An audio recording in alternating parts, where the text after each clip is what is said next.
মা তাহলে তুমি বাসায় চলে যাও, টাটা। ঠিক আছে চিকু, টাটা। এবার আমরা বাসায় চলে যাব, খোকাকে এখানে ঘুম পাড়িয়ে দিব।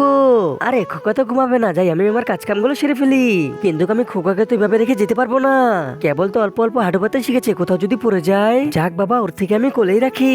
রান্নার কাজ কামগুলো তাড়াতাড়ি করে সেরে ফেলি, না হলে অনেক দেরি হয়ে যাবে।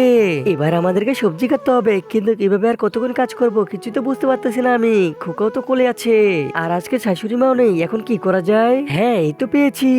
আমরা তো সেদিন একটা বেল্ট কিনেছিলাম কোলে করে রাখার জন্য।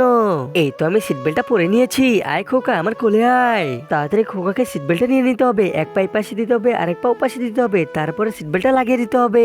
এই তো হয়ে গেছে। একজন মা কতটা আপন হয় যাদের মানে তাদেরকে জিজ্ঞাসা করো। তাই আজকে দেখি এই প্রাণপ্রিয় মায়ের জন্য কজন লাইক সাবস্ক্রাইব করে দেয়, আর যারা মাকে ভালোবাসে না তারা এই ভিডিও থেকে দয়া করে দূরে থাকো। খোকা বেটা দেখ, তোকে আমি কত সুন্দর করে কোলে নিয়ে নিয়েছি।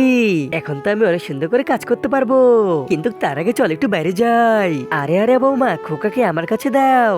মা এখন আপনি খোকাকে রাখতে এসেছেন, এখন আপনাকে আর রাখতে হবে না। এখন আমি খোকাকে অনেক সুন্দরভাবে রাখতে পারবো আর কাজও করতে পারবো।